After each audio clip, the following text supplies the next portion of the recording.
Alors, étant donné que vous avez tous un smartphone, hein, j'en vois une qui l'a entre les mains, j'en vois une autre, je vous inviterai à le prendre. Pourriez-vous? Allez-y, tous. Ok? Vous allez aller sur YouTube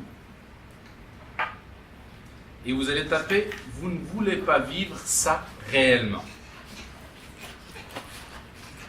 Je reprends le titre tel quel pour qu'on puisse débuter le vidéo comme tel. Vivement la technologie. C'est ça que j'allais vous dire, elle est aussi derrière. Mais elle va être encore plus interactive si vous l'avez sur votre téléphone. Pourquoi? Parce que je vais vous demander de partir la vidéo et vous allez regarder, vous allez suivre la route avec. Vous ne pouvez pas. Non, Vous ne voulez pas vivre ça réellement. oui, moi Voilà. j'ai traduit, vous ne pouvez pas, tout simplement. Vous ne voulez pas vivre ça réellement. Hein, Est-ce que une je lance? idée pour vous. Oui, vous pouvez. Bon, alors lancez-la. Ok. Et là, elle est 360. Ce vidéo a été filmé 360. Alors on l'a rendu accessible, pas seulement à travers nos Si vous lunettes freinez à 60 virtuelles, km/h, vous arrêterez 9 Avec mètres le plus téléphone. loin que si vous rouliez à 50 km/h. C'est assez pour percuter un enfant. Regardez derrière vous pour voir la vous tournez distance. que vous regardiez derrière vous. Hein? Là, vous voyez le nombre de mètres. Ok? Vous retournez, vous reprenez la route. Et ça, tu peux bouger, bravo.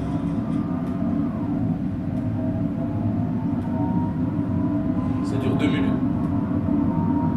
Si vous freinez à 80 km/h, vous arrêterez 11 mètres plus loin que si vous rouliez à 70 km/h. C'est assez pour tuer un piéton. Regardez derrière vous pour constater la distance. Bravo, c'est bien.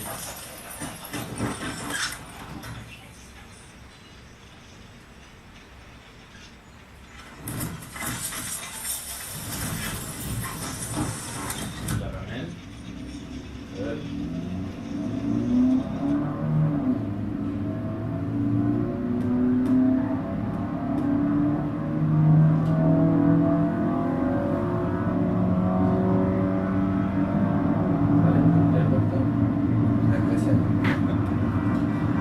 Un impact à 100 km/h équivaut à une chute dans le vide de 14 étages. Descendez votre téléphone. Et là, vous allez les voir, la chute dans le vide.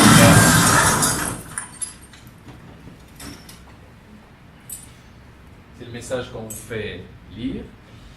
Et ça, on l'a mis sur des lunettes de réalité virtuelle. Alors, on l'a fait accès grand public à travers notre site internet, à travers nos différents partenaires, entre autres la police et différents corps policiers à travers le Québec, les différentes institutions qui ont accès à ça, qui peuvent sensibiliser la population, mais aussi à travers ces lunettes qu'on a fait, on les a amenées dans différents événements grand public, entre autres la Formule 1, hein, on y était, la journée porte ouverte, on y était, c'était achalandé, ça n'arrêtait plus, et ailleurs, dont je vais vous donner la liste un peu plus loin.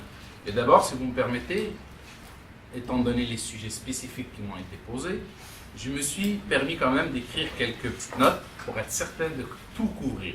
Hein. Comme ça, il n'y en a pas, personne ne va venir me taper sur la main. Alors, le contexte, pourquoi on a opté pour ça? Alors, comme vous le savez, la vitesse, c'est un sérieux problème dans notre société. Je ne sais pas si vous connaissez les 3 causes majeures des accidents mortels au Québec. Je ne sais pas si vous avez une connaissance de ça, mais il y a l'alcool, la vitesse et la fatigue. Okay? La fatigue, c'est la 3e cause de décès, mais la vitesse, c'est très important. Alors, je vous donne des chiffres. De 2012 à 2016 en moyenne, c'est autour de 130 décès par année liés à la vitesse. 130 décès à travers le Québec, à travers la province. C'est 8 millions de population, dans 5,3 millions de détenteurs de permis. Si on se compare ailleurs dans le monde, c'est pas pire, mais ça reste que chaque décès, c'est un décès de trop. C'est 470 blessés graves, ce qui représente 28% des blessés graves sur le réseau routier, et 6800 blessés légers, qui représentent 19%. Alors, la vitesse au volant, c'est l'un des problèmes majeurs de la sécurité routière. Je crois que tout le monde est d'accord là-dessus. Pour lequel le consensus social est très difficile à créer et à maintenir. Alors, des gens ont différentes croyances, voient les choses différemment, et le non-respect des limites de vitesse est un comportement généralisé. Partout où vous allez rouler, partout où vous allez aller, il y a toujours ce dépassement de la limite de vitesse, parce qu'ils ont l'impression qu'ils gagnent du temps. Et ça, connaissant très bien Montréal, vous ne gagnez pas de temps, c'est impossible. Okay? Faites le test. Avec tous les stops qu'il y a, avec tous les cônes oranges qu'il y a, c'est impossible d'arriver à l'avance ou votre Google va vous dire le temps, mais ça ne veut pas dire que vous allez arriver à l'heure comme ce qu'il a déterminé. Et le taux de réprobation à cet égard est très faible. Alors, année après année, les sondages montrent que la majorité des conducteurs, la majorité s'estime prudents sur la route. Quand on leur pose la question, qu'est-ce qu'ils disent? Mais non, mais je suis un bon conducteur. Il n'y a rien qui vous garantit que le docteur ici présent est meilleur conducteur. Rien qui le garantit. Et pourtant, les gens prennent ces chances-là. Alors, ou trouvent tout simplement adéquates les différentes limites du réseau routier. Et selon eux, d'ailleurs, ils disent comme quoi ils maîtrisent tous les paramètres. La chaussée est glissante, ils maîtrisent tout. Il neige, ils maîtrisent tout. Il pleut, ils maîtrisent tout. Ils maîtrisent même leur voisin qui conduit. Ça, c'est la problématique. Bref, rouler plus vite que la limite de vitesse permise semble laisser les conducteurs indifférents, sauf s'il est question de grand excès de vitesse. Alors là, les gens disent « Ah non, si vous dépassez la limite de 40 km/h ou de 50 km/h, vous êtes dangereux. Et si vous dépassez de 10 ou de 20, vous êtes dans la norme. » C'est ce qu'ils disent. Et pourtant, on sait que le moindre excès de vitesse, ça peut causer problème. La stratégie maintenant de la SAC, pourquoi, c'est quoi qu'il fallait faire? Alors pendant des années, on a utilisé différents outils, différentes campagnes de publicité, de sensibilisation, parce qu'on ne les appelle pas de publicité, mademoiselle, de sensibilisation. Et ces campagnes de sensibilisation, on a bien beau, out large, au grand public, en parler, il y en a qui gardent toujours le même comportement. Alors, la SAAC, en 2017, elle a choisi de s'attaquer à cette problématique. Chaque année, on s'attaque par exemple à l'alcool au volant. On a des partenariats avec les Rouges, entre autres, des partenariats avec la police qui organise des événements à peu près partout sur le territoire, avec les écoles, avec les universités. Mais la vitesse, comment pouvons-nous arriver à faire réaliser aux gens comme quoi c'est un problème? Alors, la société a voulu aborder la problématique de ça sous l'angle constructif et positif. Il y a d'autres sociétés, comme en France par exemple, où ils vont y aller avec, je ne sais pas si vous vous rappelez dans le temps, la vitesse tue. C'était écrit partout. Je passe des fois par Saint-Eustache, puis c'est encore écrit la vitesse tue. On ne veut pas aller là-dedans. On veut tout simplement faire comprendre à la population pourquoi c'est dangereux. On ne veut pas les effrayer. Ils en ont déjà assez avec tout ce qui se passe autour. Alors, les efforts sont principalement dirigés pour rejoindre les esprits davantage analytiques, public cible de scolarité universitaire. Ça, c'est vous, ça? Pourquoi les universitaires? On va y arriver.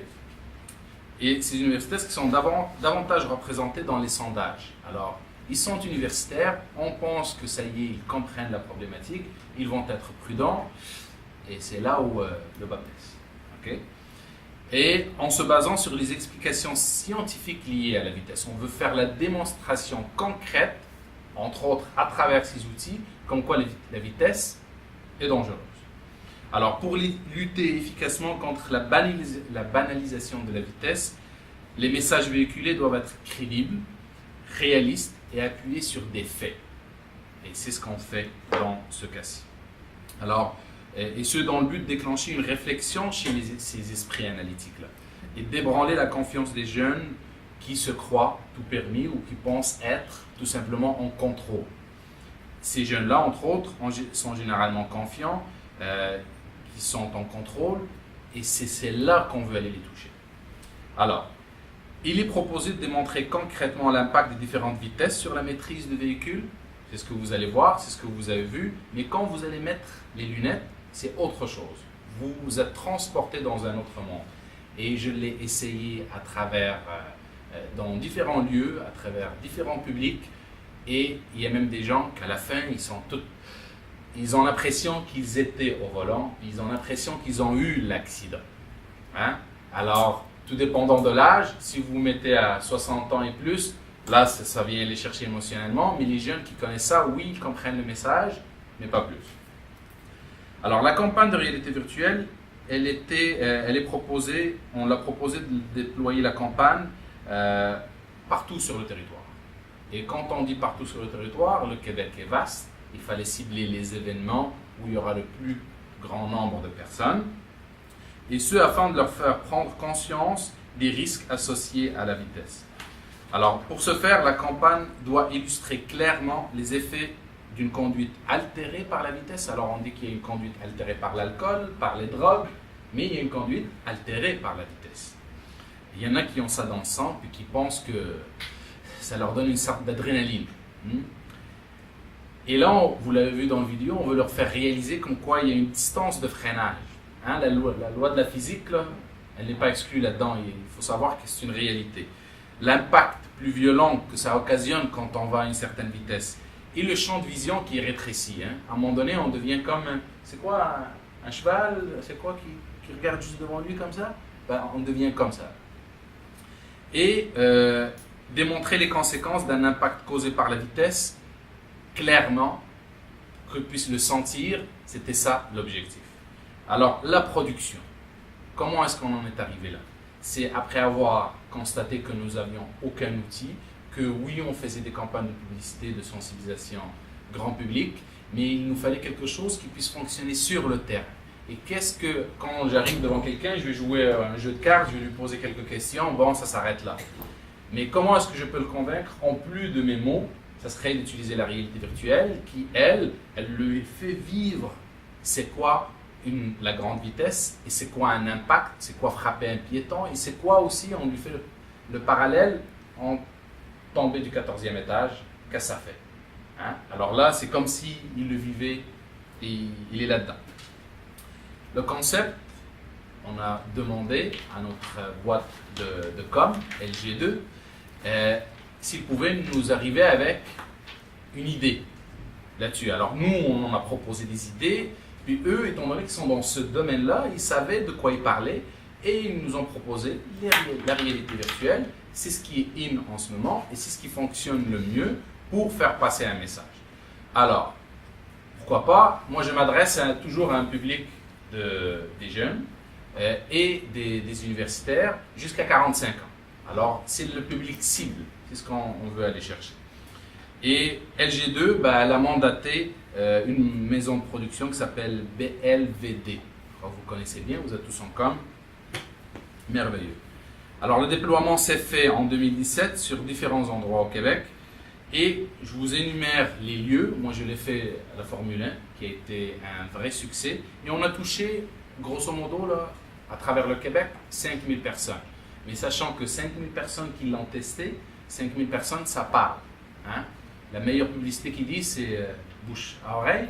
Alors, ça parle entre eux, et ça a généré un grand trafic, un grand des vues, des clics, là, si l'on veut, sur notre site et sur YouTube en France. Alors, il y a eu Montréal, bien sûr, Québec, Lévis, Drummondville, Rimouski, Saint-Jean-sur-Richelieu, au Saguenay, hein, et à Saint-Tite, hein, le festival, hein, là où tout d'un coup, ils sont des milliers de personnes, et on les a rejoints là, et ça a très bien fonctionné. Alors, dans tout ça, la réalité virtuelle, ça nous aide beaucoup. C'est un outil supplémentaire qu'on utilise pour convaincre ce public cible-là, ceux qu'on veut aller chercher, ceux qui sont réfractaires et ceux qui croient être en contrôle. Parce qu'arriver à dépasser un certain âge, on est conscient des dangers autour de nous, alors que quand on est jeune, on pense qu'on va vivre vitam aeternam. Et c'est là où il y a le danger, c'est là où on veut leur faire réaliser le danger. Merci d'avoir expliqué votre brief et pourquoi vous avez ciblé ce public et ce message. Comme vous le disiez en introduction, en élargissant une approche populationnelle, la sécurité routière, c'est plus que la vitesse au volant et c'est plus que les automobilistes et les piétons, c'est un environnement urbain. Et donc une évaluation des mesures qui pourraient être mises en place pour participer à meilleure promotion de la santé sur les routes. Et c'est pour ça que M. Morancy intervient. Oui, alors là, c'est sûr que ça va être un... Je vous laisse utiliser Oui, votre j'irai. présentation. C'est une autre question. Hein. Alors sans doute que vous êtes plutôt dans un milieu où il faut améliorer l'efficacité des campagnes. Il faut mieux intervenir pour modifier les comportements des usagers, des conducteurs de véhicules, parce que la vitesse est un problème. Je ne remets pas ça en question, chacun son métier. Moi, j'ai un autre mandat. Hein. Je suis un médecin spécialiste en santé publique. Et puis, dès le départ, on m'a demandé comment réduire le nombre, au départ, de piétons blessés, puis ensuite, le nombre total de blessés, et blessés graves et de décès sur l'île de Montréal. Mais notre vision, c'est sur l'ensemble de la population, ça s'applique au Québec, dans les autres villes d'Amérique. Donc, c'est autre chose. Et puis, il me fera plaisir plus tard de discuter là, de l'utilité de ce que vous apportez. Mais j'aimerais juste présenter 3 ou 4 points qui me semblent importants, qui sont des évidences que je répète depuis une dizaine d'années, sur l'ampleur du problème, sur la distribution spatiale, mais surtout l'influence de l'exposition aux véhicules. Alors, quelles sont les conséquences pour les milieux dans lesquels on vit et pour les populations d'être exposés aux véhicules? Et je pense je pense que ce sont des évidences sur lesquelles un peu tout le monde va s'entendre. Et le principal point critique de divergence entre vous et moi, je pense, ce sera l'utilité des stratégies ciblant directement la modification de comportement. Donc, par les campagnes, par exemple, là, ou les programmes d'éducation. Très souvent, l'industrie, que ce soit l'industrie du tabac, l'industrie de l'amiante ou l'industrie automobile, va mettre l'emphase sur la responsabilité individuelle, sur les comportements, sur les facteurs individuels qui sont associés à un problème de santé. Et les décès des collisions, les décès de la route, ils ne sont pas étrangers. C'est qu'on a beaucoup de campagnes que moi, personnellement, comme médecin de santé publique, je trouve assez insignifiantes, sans message, sans utilité autre que de dire on fait quelque chose, on s'en préoccupe. Et c'est un exemple ici du pédale avec ta tête. Je ne sais pas qu'est-ce que ça dit aux cyclistes de pédaler avec sa tête, ou aux piétons à l'époque, c'était traverse comme un pied, traverse pas comme un pied. Mais c'est bon pied, bon oeil. Bon pied, bon oeil. Alors, il y a toutes sortes de slogans qui, pour moi, servent davantage à dire, à affirmer que l'organisation fait quelque chose, qu'on s'en préoccupe, mais qui sont assez vides de sens. Pour moi, qui n'ai pas un expert en communication. Mais on peut intervenir sur ça, on peut intervenir aussi sur les véhicules de manière traditionnelle en prévention des blessures sur l'approche consacrée, mais on peut intervenir aussi sur les environnements bâtis. Et c'est de ça dont je vais vous parler un peu aujourd'hui pour montrer, et même dans le cas de la vitesse, l'efficacité relative des différentes stratégies. Alors c'est sûr que moi je travaille dans une perspective de santé publique, donc je prends en considération d'autres problèmes de santé associés à la mobilité, qui sont l'inactivité physique, la pollution de l'air, les blessés de la route, bien sûr, le bruit. Beaucoup d'autres problèmes sont associés au volume de véhicules automobiles qui dépassent largement votre mandat et qui, pour nous, sont clairement associés à la forme urbaine puis aux infrastructures de transport. Alors, on porte notre regard d'un point de vue santé publique sur les déterminants donc, de l'usage des véhicules motorisés en milieu urbain ou dans une population. Mais si je parle plus directement des blessures, alors j'ai quelques exemples ici, mais je ne suis pas vraiment si important. C'est l'exemple du lugeur aux Jeux olympiques qui a foncé dans une des colonnes de béton, qui est mort, de Gilles Villeneuve, qui est mort dans sa Formule 1, ou de Mathilde Blais comme cycliste sur la rue Saint-Denis, qui a été écrasé par un camion. Juste pour rappeler que les blessures, c'est un transfert d'énergie. Et là-dessus, on va se rejoindre. Donc, plus la masse du véhicule est élevée, plus sa vitesse est élevée, plus il y a d'énergie, plus il va faire de dommages. Et ça, on le rappelle sans cesse. D'ailleurs, la ville de Gatineau, il est faite de quoi là-dessus? Il rappelle le poids d'un véhicule comparativement au poids d'une personne. 50 kg, c'est pas une tonne et demie. Non, c'est ça. Alors ça, c'est indiscutable. Alors plus on va vite, plus on est lourd et plus on fait de dommages. C'est ça, c'est... Maintenant, nous, on va être plutôt partisans d'une idée où il faut réduire ça à la source ou protéger la population par des stratégies préventives qui incluent donc la réduction à la source. On va essayer de tenter de réduire la quantité d'énergie en circulation, par exemple le volume de véhicules ou leur vitesse. Alors, objectif auquel vous participez. Modifier ensuite le taux de transfert d'énergie. C'est comme quand on saute d'un avion. Alors, si on saute d'un avion sans parachute, bien, on tombe plus vite que si on a un parachute. Donc, c'est le taux de transfert d'énergie qui compte au fond.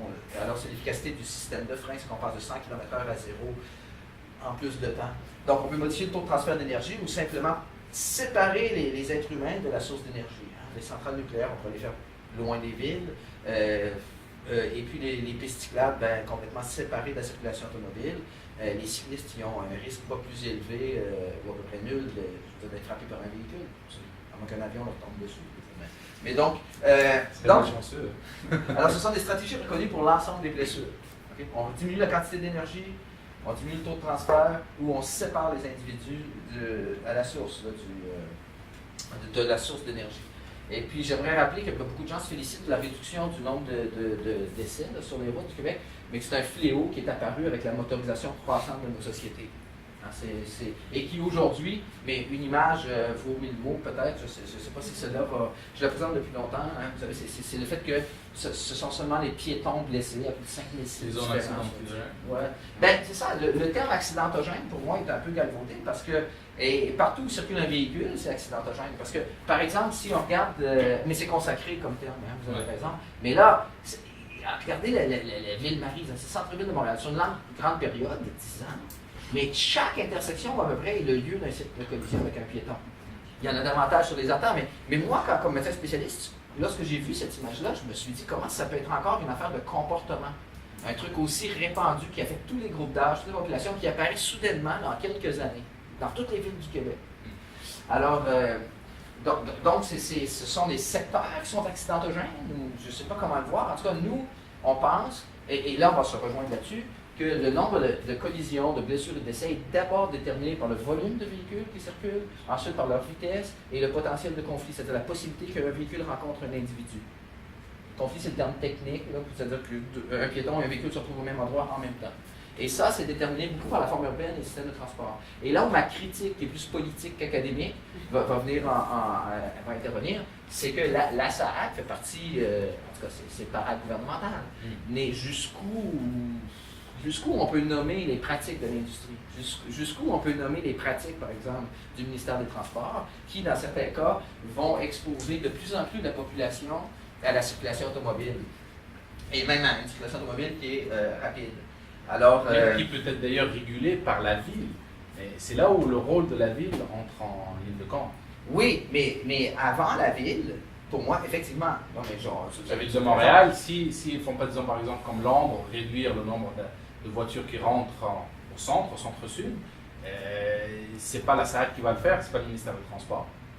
Non, par contre, je vais revenir après au rôle respectif du ministère des Transports et de la ville, mais pour le spécifier, mais c'est sûr que le développement du réseau autoroutier au Québec, et même les normes et codes qui régissent les infrastructures routières en milieu urbain, sont beaucoup développés par le ministère des Transports, sont directement financés à même le budget provincial par le ministère des Transports. Puis, c'est presque une évidence, on sait ça depuis les années 40, mais le nombre, le taux de décès, le taux de per capita de décès de la route dans une population, ça, ce sont les comtés, les counties aux États-Unis, je ne sais pas si on traite ça par comté.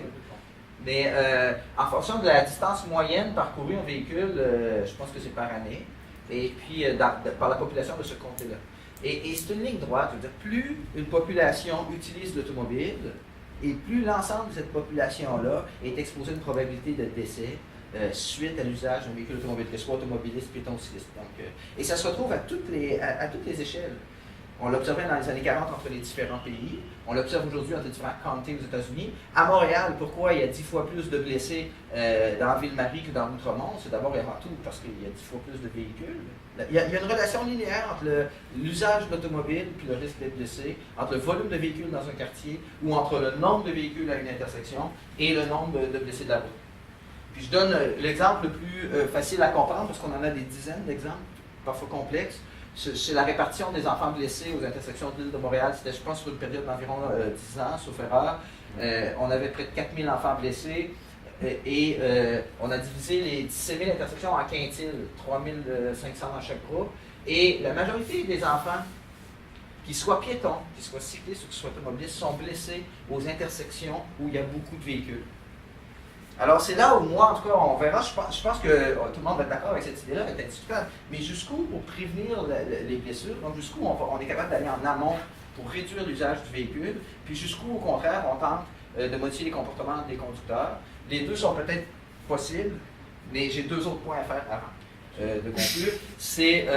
Le premier, c'est que les modes de transport, par exemple, comme l'autobus, sont 20 fois plus sécuritaires. Donc, la réduction de la probabilité de décès, c'est une réduction de 95% quand on prend l'autobus, je ne parle même pas du métro ou du train, de 95%. Et ça, c'est des messages qu'on n'entend pas souvent. Et puis, à Montréal, on a fait l'étude sur le réseau de la STM, et puis regardez, ça, ce résultat-là est encore plus confrontant. C'est que ça, c'est le nombre de blessés par kilomètre sur une route où il y a 15 000 automobilistes qui passent versus 15 000 usagers d'autobus sur le réseau de la STM. On sait bien que le risque associé aux autobus, même pour les piétons et les cyclistes, c'est beaucoup plus faible. Mais regardez à quel point le risque augmente avec le nombre de voies sur la chaussée. Et ça, c'est directement relié à la vitesse. Le principal mécanisme, c'est probablement la vitesse. Hein? Donc, une route à 5 voies ou plus, on roule plus vite qu'une route à 4 voies ou plus qu'à 2 voies, qu'à 1 voie. Puis, donc, ça montre en fait l'influence de l'aménagement routier sur le nombre de blessés. Donc, une route où il y a 5 voies ou plus, où il passe 15 000 automobilistes, il y a comme 5 ou 6 fois plus de blessés. Bon, de décès aussi, mais...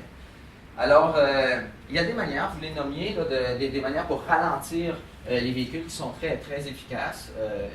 Ils ont plusieurs mécanismes d'action.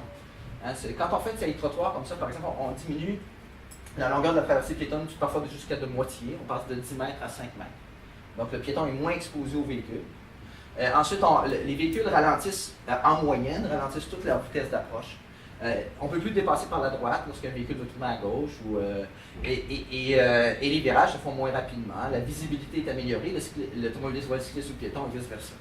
Donc, ça agit sur de multiples mécanismes.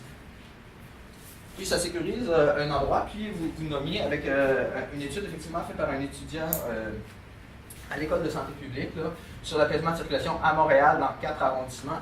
C'est fascinant le changement de pratique qu'on a observé. Alors, les points jaunes ici, ce sont des dos d'âne, les triangles, ce sont des saillies. Et en quelques années, 4 ou 5 ans, par exemple, c'est l'arrondissement de Rosemont, il y en a d'autres, des mesures partout, mais sur les rues locales. Alors, on fait par exemple des saillies, mais on les interrompt ici sur toutes les rues est-ouest qui pourraient être considérées comme des collectrices ou des rues principales. C'est important comme observation parce que c'est comme si la circulation de transit avait préséance sur la sécurité des gens dans un quartier. Et parfois, on se demande même si ce ne sont pas les autos qui votent plutôt que les personnes. Non, mais excusez, c'est caricatural peut-être, mais il reste qu'il y a quelqu'un, quelque part, qui s'oppose systématiquement, et ça fait partie des pratiques d'ingénierie ou des pratiques politiques, je ne sais pas, mais qui s'oppose systématiquement aux mesures d'apaisement de circulation sur les grandes artères ou sur les routes de transit où passent beaucoup de véhicules. Alors, et ces mesures-là sont pourtant reconnues efficaces pour diminuer les vitesses. Bon, ça prend plus que des saillies sur les grandes artères, mais il y a autre chose. Mais... Si je me permets, docteur, vous en prie. c'est que nous avons un héritage. Hein? Oui. Héritage où le lobby automobiliste a fait beaucoup auparavant. Et c'est ça ce qui nous continue. a donné des routes comme celle-ci, mais on sait juste en conséquence. On fait, et le travail, il est complémentaire entre, disons, ce que la SAAC fait, en ciblant le comportement des usagers, mais aussi des villes qui doivent refaire leur territoire, retravailler leur territoire pour mieux le sécuriser comme ça. Alors, je veux dire, moi, là où ce n'est plus complémentaire, selon moi, c'est quand on fait reposer le fardeau de la responsabilité de la sécurité sur l'individu. Et par exemple, pour les cyclistes, on va parler des casques. Pour le piéton, puis vous avez dit tout à l'heure, les 3 principales causes d'accident, c'est la fatigue, la distraction, l'alcool, des L'alcool, la fatigue. Pourquoi? Alors la SAAC, comme les policiers d'ailleurs, contribuent, puis c'est pas innocent, à identifier comme les facteurs individuels comme principaux responsables des collisions, des accidents, alors que c'est entièrement déterminé par le système dans lequel on circule, puis par l'offre, les infrastructures de transport qui nous sont offertes. Alors, moi, je serais pour des messages, par exemple, puisqu'on parle de campagne, qui associent des interventions. Si on dit, par exemple, qu'il faut réduire la vitesse, bien, il faut associer ça, idéalement, à des mesures concrètes qui réduisent la vitesse. Et puis, alors, jusqu'où le fait de cibler les facteurs individuels ne participe pas au problème. Puis même, je me demande, en tout cas, où est la frontière entre l'industrie automobile, les pratiques du ministère des Transports, puis la SAAC qui va identifier les facteurs personnels individuels et qui ne va jamais cibler les pratiques de l'industrie. C'est pas toujours le rôle aussi de la SAAC. Mais non, c'est clairement pas son rôle. Voilà. Alors, nous, on sait qu'il y a une problématique qui est comportementale, à savoir que la personne qui traverse la rue, qui ne porte pas attention, qui ne regarde pas à gauche, à droite et à gauche, et vérifie si tout va bien, s'il peut traverser ou pas, ou qu'il ne respecte pas la signalisation, c'est à la personne d'abord de faire attention quand même. Si quelqu'un est distrait, on sait qu'il y a beaucoup de distractions maintenant, entre autres avec les cellulaires, avec le café qu'on va chercher, toutes sortes, le maquillage, peu importe. Alors ça, c'est des sortes de distractions qu'à un moment donné, il faut parler du comportement humain. Oui, la ville, on va refaire le quartier, on va refaire l'intersection, mais on sait aussi qu'une intersection, il y a beaucoup point de conflit, mais il faut sensibiliser la population, mais aussi l'informer de ces conflits-là. Mais moi, je pense qu'il y a un enjeu de sensibilisation, mais je pense que ceux qui ont le plus besoin d'être sensibilisés, ce ne sont pas la population, selon moi. Et c'est là où je pense que la réalité virtuelle pourrait même être le plus utile. Ce n'est pas la population qui est prise dans un système. Ce sont ceux qui ont le pouvoir de le changer. Et puis, je donne un autre exemple de mesure. J'ai parlé du transport collectif, de l'apaisement de circulation. Je vais parler des pistes cyclables avant de donner quelques exemples d'aménagement. Puis ensuite, on va tout à fait d'accord avec ça. Oui, je pense que... Tout à fait. Et puis, alors des pistes cyclables, par exemple, ça sépare complètement. Écoutez, New York, sur ses routes achalandées, et a même amélioré la fluidité des véhicules sur certaines de ces artères-là par des pistes cyclables parce qu'il y a moins de conflits entre les cyclistes et les automobilistes. Alors, il y a la tête d'îlot, le terre-plein qui protège le piéton qui traverse ici. Il y a une piste cyclable unidirectionnelle avec un espace protégé pour les portières. Donc, un aménagement physique qui, même si on maintient la vitesse des véhicules de 50 km/h plutôt que la zone 30, qui est une autre approche, protège les cyclistes. C'est exactement ce qui est en train de se produire en ce moment à Laval. Ils font la même chose. Ouais, bon. Sur Boulevard Saint-Martin, ils sont en train de faire la même chose. Non, mais moi, je participe depuis 15 ans, je me sens vieux, puis je suis parfois découragé. Mais depuis 15 ans, je travaille dans le domaine, puis je vois des changements de pratique. Il y a des changements de pratique d'apaisement de circulation. Maintenant, j'ai plus besoin d'aller dans les quartiers riches ou à Copenhague pour en voir, on en fait. Des pistes cyclables, maintenant, on en fait le plus souvent un simple marquage inutile, mais inefficace, mais parfois de bons aménagements aussi. Par exemple, à Laval, c'est sur Daniel Johnson et Saint-Martin, je pense. C'est sur Saint-Martin. Sur Saint-Martin. Ils ont fait ça. Là, ouais. Bon. Par contre, en même temps, bon, ça c'est juste pour dire que le risque de blessure pour les cyclistes dépend des infrastructures cyclables. Mais j'aimerais donner des exemples de réaménagement. Alors moi, une des grandes leçons que j'ai eues dans ma pratique depuis une quinzaine d'années, c'est que la ville, on la refait constamment. Puis c'est à coût de milliards, le budget du ministère des Transports, c'est quoi? C'est 6 ou 7 milliards excluant projets spéciaux. La ville, c'est quoi? C'est 100 millions et 1 milliard par année. Et puis dans les années 50, c'était normal d'éliminer les terre-pleins, ça c'est sur le boulevard Saint-Joseph, pour les rétrécir, donner plus de voies de circulation, éliminer les terrains aussi. Et ça, progressivement, on a détruit la ville pour faire passer les autos. En fait, on a créé une autre ville plus étalée avec des banlieues. Et puis, ça donne aujourd'hui un réseau autoroutier et d'artères où il y a une injustice environnementale assez flagrante, même si tout le monde l'a subi, ce problème-là de dépendance à l'automobile, c'est qu'il y a des gens qui sont dépendants de l'utilisation de l'automobile pour se déplacer, puis il y en a d'autres qui subissent les passages de l'automobile dans leur quartier. Et puis, alors, nous, comme médecins de santé publique, comme organisation, on a été impliqués dans tous les BAP et les consultations publiques depuis une quinzaine d'années. Et puis, par exemple, encore aujourd'hui, en 2017, puis on va revenir à la technologie, là, mais c'est important quand même de mentionner, c'est passé sous silence, qu'encore aujourd'hui, au Québec, on construit des autoroutes dans tous les milieux urbains, je veux dire, sous prétexte de parachèvement, de modernisation, et du point de vue de santé publique, je comprends qu'il y a d'autres enjeux, mais c'est un peu inacceptable. Comment la 19, là, je pourrais en parler pendant une heure seulement de ce projet-là de 600 millions de dollars pour quelques kilomètres, 4 échangeurs, mais ça détruit tout le potentiel de développement de cet axe-là à Laval pour plutôt le déplacer à Bois-des-Filions avec des échangeurs. Et puis la population de Montréal qui va subir l'afflux supplémentaire de voitures. C'est un mode de développement qu'on continue d'encourager, subventionné par l'État, et c'est au cœur même des pratiques du ministère des Transports qui nous choquent d'un point de vue de santé publique. La même chose au niveau des aménagements, on propose parfois par des beaux concepts, hein? Mais malheureusement, malheureusement, on ne les construit pas toujours tels que proposés parce que la fluidité des véhicules automobiles a plus d'importance que la mobilité et la sécurité des personnes. Alors, nous, alors si on veut réduire, je vais être d'accord avec vous que la vitesse est certainement un facteur important dans le risque de collision, tout le monde reconnaît ça, mais je pense que la meilleure manière de réduire la vitesse et de changer le comportement des gens, c'est par la modification des environnements physiques, d'abord, dans lesquels ils circulent, et tant qu'on va être confronté à des reconstructions d'artères, ça a été sur l'avenue du Parc, c'est sur Saint-Denis l'année dernière, c'est sur Saint-Michel actuellement en face de la métro, tant qu'on est confronté à une reconstruction de grandes artères à l'identique, suit un peu, parfois, puis je m'excuse parce que vous faites votre métier et vous le faites bien, mais d'un point de vue de santé publique, je suis un peu choqué qu'on vienne comme en plus, non seulement on refait l'identique, non seulement on favorise la fluidité des véhicules, non seulement on maintient le 50 ou 65 km/h de vitesse moyenne sur ces artères-là par des aménagements qui encouragent la circulation à 50 ou 65 km/h, puis en plus, on finance des programmes qui vont aller tenter d'éduquer les gens pour conduire moins rapidement dans des environnements qui sont conçus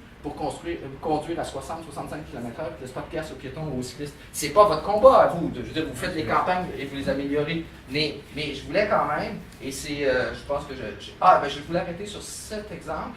Je voulais quand même souligner que la réduction de vitesse, ça se fait d'abord de manière efficace par des aménagements. Puis je termine là-dessus. Ouais. Et ça n'empêche pas qu'il y a une place pour la réalité virtuelle, pour les campagnes, hein, tout à fait. Puis vous le faites bien. Mais à Victoriaville, il y avait par exemple la rue principale Notre-Dame, 4 voies de circulation. J'ai pris une intersection au hasard comme ça tout à l'heure, mais je savais qu'ils avaient refait la rue Notre-Dame.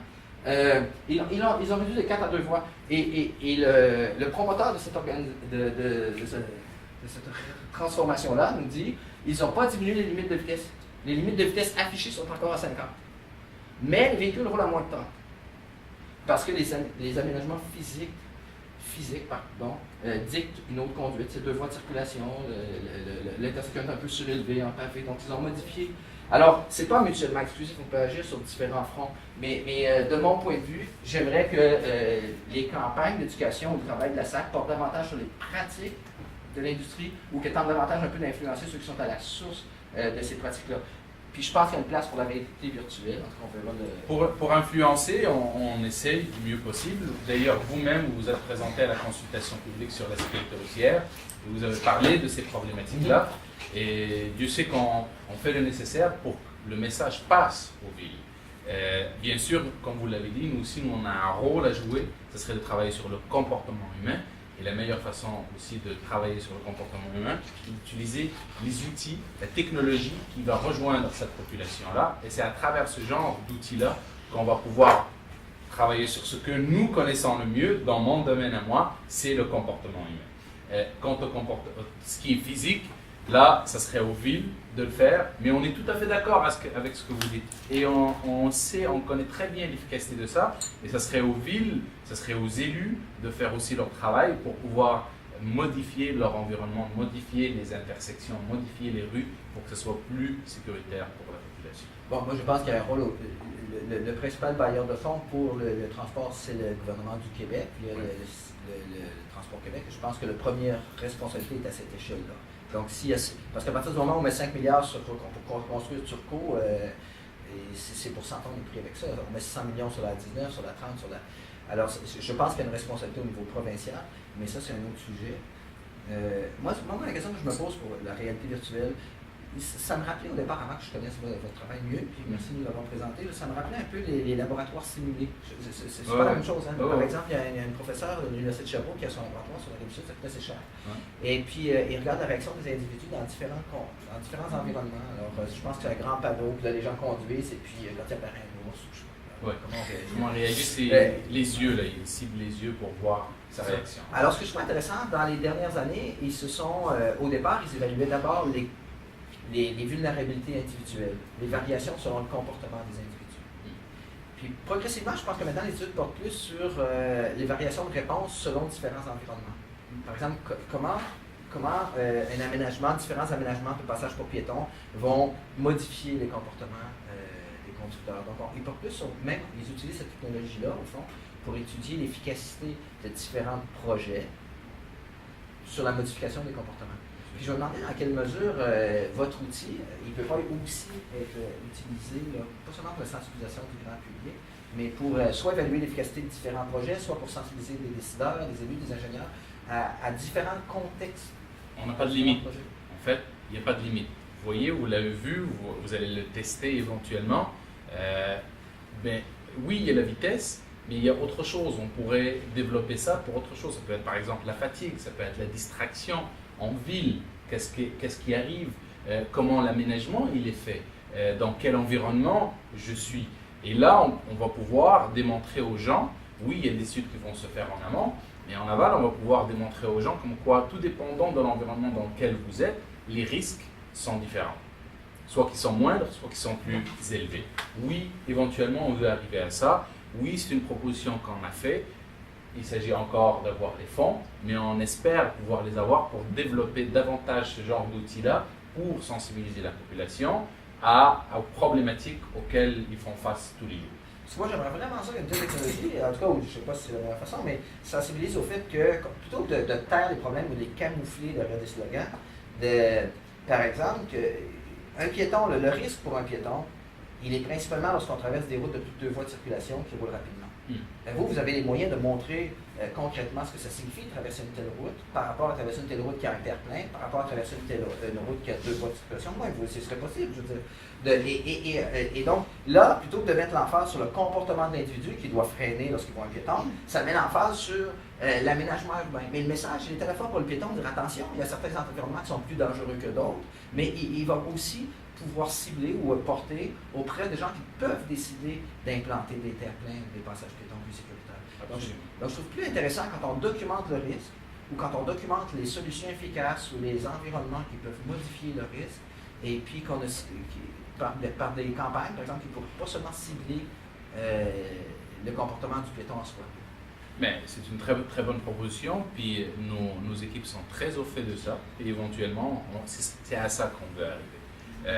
Oui, c'est une réalité, puis c'est sur ça qu'on se penche. C'est un très bon point que vous donnez, et je vous l'ai dit auparavant, je suis beaucoup ce que vous faites, votre travail, et c'est des points de vue que vous avez amenés lors de la consultation publique et sur lesquels on va tenir compte. Oui, vas-y. Je vous remercie tous les deux, et je suis très contente parce qu'on a comme 2 points de vue qui semblent opposés, mais ils sont très complémentaires, et vous avez vraiment réussi à soulever un point très important, qu'aujourd'hui la responsabilité, elle est partagée. On ne peut pas vraiment faire endosser toute la responsabilité par telle partie ou telle partie. Il est important, franchement, de s'asseoir, de dialoguer, de parler, de voir quels sont tous les acteurs qui sont concernés par cette prévention, et que chacun assume sa responsabilité. Donc il est très important, il y a la responsabilité du conducteur, la responsabilité du piéton, la responsabilité de l'aménagement urbain. Donc ce sont plusieurs acteurs qui sont concernés, et je pense que les stratégies qui sont prises, elles sont d'actualité, puis ça permet l'immersion de l'individu dans cette expérience pour permettre en fait la mise en contexte, et vous l'avez bien souligné, ça rappelle les laboratoires de simulation, et aujourd'hui cette simulation s'ouvre au public, elle n'est plus restreinte à un groupe ou une communauté bien définie, et je pense que l'initiative qui est prise par le SAC est une bonne initiative, mais comme Docteur l'a bien souligné, il est important de l'élargir puis de toucher les différents acteurs. Reste en termes de politique, en fait, comment le gouvernement, comment les maires de ville, comment, ou les mairesses, on ne sait plus, comment les urbanistes aussi donc vont réagir et interagir et s'impliquer dans ce processus préventif. Ça aussi, ça mérite une bonne sensibilisation. L'idée que notre direction, entre autres à la SAC, ça s'appelle la direction partenariat. On travaille en partenariat. Et c'est là où chaque administration, si elle pouvait avoir des gens qui peuvent faire les liens, qui peuvent travailler en partenariat, eh bien on pourra facilement arriver au résultat voulu. Par exemple, moi, en travaillant en partenariat, je travaille en partenariat tant avec le SPVM que la Ville de Montréal, et on met tous nos forces ensemble pour dire voici ce que nous voulons changer, ce que vous voulez changer, puis on met ça en commun, puis on arrive à un résultat. Oui, mais moi j'ai quand même l'impression, et c'est de l'extérieur, c'est comme médecin de santé publique, d'accord? Mais j'ai quand même l'impression que les discours de la SAC servent plus à occulter le problème qu'à vraiment changer. Exposer le problème. Ouais, je suis pas sûr. Quand on dit que la majorité des accidents sont attribuables à l'alcool, à la distraction, puis c'est le cas? Non, ce sont les facteurs individuels nommés par les policiers qui n'ont pas pour mandat de regarder l'environnement urbain. Alors, ce sont des facteurs individuels. Mais si on additionne tous les facteurs individuels, pensez-y un peu. La drogue est responsable de 20%, la distraction de 20%, le texto, la fatigue, l'alcool, le truc, on arrive à 2000%. C'est simplement des facteurs individuels qui nous renseignent pas tant sur la problématique que sur le regard posé par la SAC qui se limite au comportement individuel. Quand est-ce que j'ai entendu la SAC, qui se préoccupe de sécurité routière et de campagne, par exemple, poser son regard sur un nouveau projet autoroutier qui va engendrer des déplacements d'automobiles, qui va engendrer des blessés et des décès? Quand est-ce que, et pourtant c'est dans le gouvernement, quand est-ce que j'entends parler de, je sais pas, je trouve que ça participe du discours où on responsabilise les individus, on les victimise, puis on occulte pendant ce temps-là les pratiques de l'industrie qui continuent, puis le développement tout azimut de l'automobile. D'où l'idée des partenaires, que ce soit au ministère des Transports, des partenaires, que ce soit des ingénieurs, des partenaires, que ce soit de la ville, pour qu'on puisse, vous amenez votre point de vue, j'amène mon point de vue, on le met sur la table, puis on trouve une solution. D'où l'idée. Mais je ne sais pas comment le résoudre, vous allez m'aider, parce qu'avec l'industrie du tabac, par exemple, on était confronté à des équipes de communication qui développaient des programmes d'éducation au milieu scolaire, sur l'importance des sages décisions au milieu scolaire. Et puis, c'est sûr que l'industrie va toujours tenter de s'autoréguler. Puis moi, je suis sans doute biaisé, peut-être un peu trop, ma pensée était peut-être un peu trop radicale, mais on a eu, historiquement, à combattre ce type de programme-là, qui visait l'éducation des enfants, milieu scolaire, aux sages décisions, puis qui avait... Et j'ai parfois l'impression que les campagnes de la SAC ont un peu la même fonction de ne pas voir ce qu'on a en pleine face, les pratiques de l'industrie, le vrai risque posé pour les piétons par la circulation automobile, par les rues à 6 voies, par le volume de véhicules. Je ne sais pas la place des campagnes d'éducation, puis comment concilier vraiment cette stratégie-là pour le problème de la sécurité routière, si on n'aime pas le risque, les stratégies efficaces, puis qu'on se limite à nommer les comportements individuels.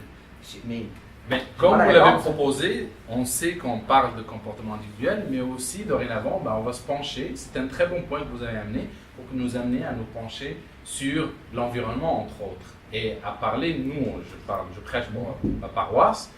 Par la suite, c'est aux autres aussi de faire leur travail et de travailler ensemble. Oui. Alors, donc là, on est vraiment au cœur du débat et puis on attendait avec impatience que ça mène à ça. Mais comme il a dit, il faut son travail. Voilà. Mais justement, avant que vous reveniez sur cette impression qui n'est pas qu'une impression, que la SAQ en fait un message aussi gouvernemental, toute antenne paragouvernementale est liée au gouvernement. Qu'on le veuille ou non, l'Institut national de santé publique du Québec, c'est exactement la même chose. Donc je vais jouer les naïves pour nous aiguiller pour l'éthique des politiques de santé et savoir qui décide quoi. C'était très important quand vous disiez qu'il fallait cibler les acteurs qui ont le pouvoir de changer les choses. Il y a le vouloir, le pouvoir et le savoir. Le savoir, la méthode, vous l'avez. La réalité virtuelle, on l'a bien vu. Là, vous étiez en train de montrer entre des projets qu'on mettait sur plan puis ceux qui étaient réalisés, ça ne ressemblait plus du tout à l'origine. La réalité virtuelle pour ça, plutôt que de faire des plans qui n'ont pas... qui ne seront jamais mis en place en termes d'architecture, pourquoi pas aller directement proposer un module de réalité virtuelle où on fait une simulation avec des automobilistes dans ce plan annoncé, de voir que un virage où on a une meilleure visibilité, on va ralentir, que si on réduit tout ce que vous avez cité là, il y aura une réduction du comportement. Donc, qui cibler, qui a le pouvoir de changer les choses? Vous parlez de partenariat, mais est-ce que vous êtes suffisamment indépendant pour pouvoir, dans des tables de concertation, apparemment vous êtes déjà retrouvés, pour pouvoir proposer des solutions, quitte à ce qu'elles n'aillent pas forcément avec les budgets consacrés par la ville. La SPVM, bien évidemment, c'est pas son fer de bataille. Eux, ils ont des quotas à remplir. C'est le comportement individuel, puis la santé publique, la SPVM. Nous avons tous le même objectif, à savoir la réduction du nombre de blessés et de décès sur nos routes. Et ça, c'est ce qui vous rapproche. rapproche. Ça, c'est ce qui vous rapproche. Vous, personnellement, oui. Vous voulez réduire ça ou non? Oui, moi, personnellement, oui, mais les organisations dans lesquelles on travaille, parfois, ont d'autres préoccupations. Dans notre organisation, c'est l'objectif premier. Et on met tout en place pour y arriver. Mais les moyens, les humains, là aussi, on a besoin, et c'est d'où l'idée d'avoir des partenaires. Que ce soit vous, mon partenaire, mon vis-à-vis, que ce soit la ville, mon vis-à-vis, que ce soit l'urbaniste, chacun doit faire sa part de travail à faire. Parce que moi, je n'irai pas changer l'intersection à sa place. Il a un plan, puis il décide de changer le plan, il doit y avoir des pressions d'élus, entre autres, pour arriver à changer ça, pour arriver à l'appliquer. Et là, vous l'avez dit, oui, je peux proposer, oui, je peux amener une réalité, l'expliquer, mais il s'agit de ceux qui changent l'environnement, qui doivent faire de quoi. Si vous voulez, par exemple, développer votre outil dans un tel contexte, je prends un exemple tout simple, mais les passages pour piétons sur des boulevards à 4 voies, où on sait qu'il y a des mesures qui sont efficaces. Le risque est plus élevé. Alors, quel genre de délai, de coût ça peut prendre? Parce que ça doit être énorme. Parce que ça doit être énorme. Parce que j'entends toujours dire que les laboratoires de simulation, comme on a sur c'est des millions de dollars. Oui, mais pensez-y 2 minutes. Oui, ça peut être énorme. Oui, ça peut être un demi-million. Oui, ça peut être 300 000 $. Mais c'est quoi 300 000 $ quand on pense qu'on va pouvoir arriver à rejoindre avec cet outil-là un certain nombre de populations, un grand nombre de populations pour changer leur façon de voir, pour leur faire réaliser la problématique. Non. Et surtout, vous l'avez dit, ça serait merveilleux dans une intersection, leur montrer les dangers qui peuvent apparaître gauche et à droite. Et là, ils vont pouvoir choisir l'option. Nous, on pourra les tester à travers ça. Le CA, il le fait d'ailleurs. Le CA, eux, c'est beaucoup plus gros. Tu es derrière un volant, puis tu as 3 écrans. Puis là, tu conduis dans la neige, tu conduis de la glace, la pluie, différents environnements, où on fait intervenir différents piétons, des cyclistes. Et là, les gens réalisent qu'ils n'ont pas le contrôle. Et que là aussi, on pourrait intégrer ce que vous proposez, par exemple, le réaménagement du territoire. On réaménage le territoire, ce serait beaucoup plus facile à faire. On met une intersection qui a été changée comme vous l'avez montré, où on rapproche le tout pour réduire la vitesse, que ce soit naturel, que la réduction de vitesse se fasse, puis une intersection normale, comme c'était dans les années 70 ou 80 par exemple. Et là, on pourrait voir les effets que ça fait et comment la personne réagit et qu'est-ce qui risque d'arriver. Oui, c'est faisable. Puis je ne voulais pas dire que c'est trop cher, au contraire, ma question c'était vraiment naïf, c'est-à-dire ça représente combien d'argent environ, ou est-ce que c'est possible, ou d'équipe, ou de délai de travail? Absolument, c'est très possible. Si on a été capable de faire ça, oui, c'est possible. Et nous, on veut continuer pour arriver à toucher autre chose, que ça ne soit pas, oui, nos problèmes d'alcool, on a des outils pour l'alcool qu'on utilise auprès du grand public.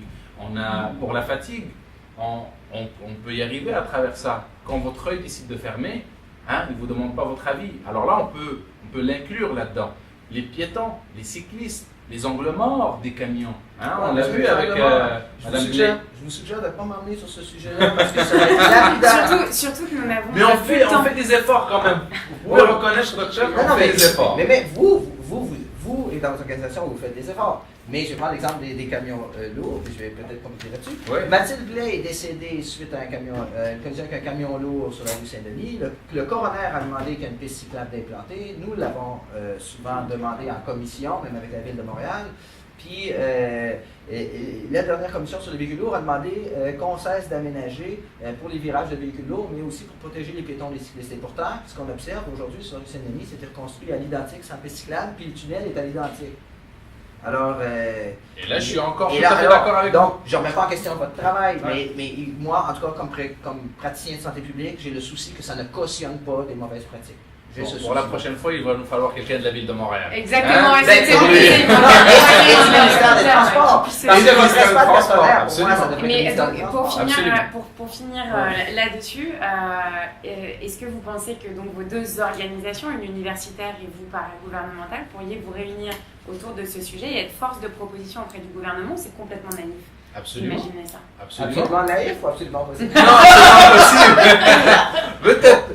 Absolument possible. Nous, on l'a dit, on a une direction qui est consacrée au partenariat. On travaille. S'il y avait pas sa direction de partenariat, tout ce qui est en matière de sécurité routière, il ne se ferait pas comme il se fait en ce moment. Si on a, je ne sais pas si vous vous rappelez, là, peut-être pas, mais dans les années 70, il y avait autour, au Québec, il y avait autour de 2200 décès par année.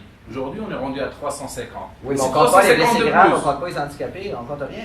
Puis si c'était juste l'effet des systèmes de santé, vous savez, pour 100 blessés graves en 1990, 100 blessés graves, peu importe la nature, avec les systèmes de santé qu'on a aujourd'hui, en 90, il y aurait eu 50 décès, aujourd'hui, il y en a 6. Ouais. Ça serait divisé par 8 juste par nos systèmes de santé. Ouais.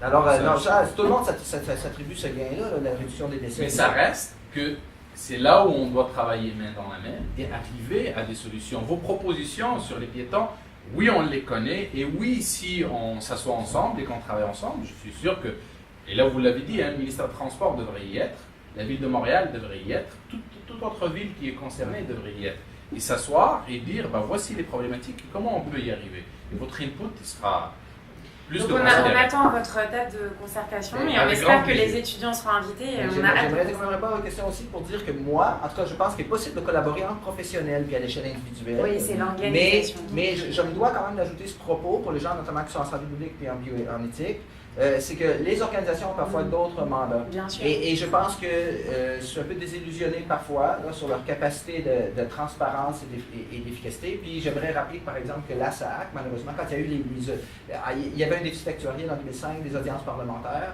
et le principal résultat du problème qui avait été observé, qu'il y avait trop de blessés, puis ça ne cessait pas d'augmenter en 2005, c'est qu'on a modifié la manière de compter les blessés, on les a réduits de 20% automatiquement. Et puis suite à d'autres enjeux de type politique, le directeur des études et stratégies a dû quitter. C'est très difficile la collaboration. Moi, il y a beaucoup de gens en République qui viennent me voir, des étudiants qui disent « Mais pourquoi vous travaillez pas en partenariat ?» Mais je pense que les gens, beaucoup, vivent dans un monde de bisounours, de, je sais pas, de télétobbies. C'est plus le cas, docteur. Je mais- suis là, je suis en mais c'est ça. partenariat. Individuellement, je pense que professionnellement, on peut avoir du respect de travailler ensemble. Ouais. Mais je ne suis pas certain que votre organisation, comme la mienne d'ailleurs, travaille autant à l'amélioration de la sécurité qu'on le prétend. Parce que pendant qu'on Je parle, peux le vous béton assurer se brûle. de ce que mes collègues, le travail qui est fait, que ce soit à Québec ou que ce soit ici, travaillent extrêmement fort pour réduire au maximum le nombre de Mais non, mais je sais, Bien sûr, vous allez me dire, et là, il y a d'autres partenaires et d'autres institutions qui rentrent en ligne de compte. Et si eux ne font pas leur pas en avant, bah, on risque de rester tous au même niveau. Mais je ne vais pas alors critiquer votre travail, je vais plutôt critiquer le nôtre. L'institution. Oui, l'Institut national de santé publique travaille principalement sur mandat. Quand elle a un mandat du gouvernement, par exemple, de voir à l'efficacité du port du casque de vélo, d'une législation obligeant le port du casque de vélo, ils n'ont pas le mandat de regarder la sécurité des cyclistes.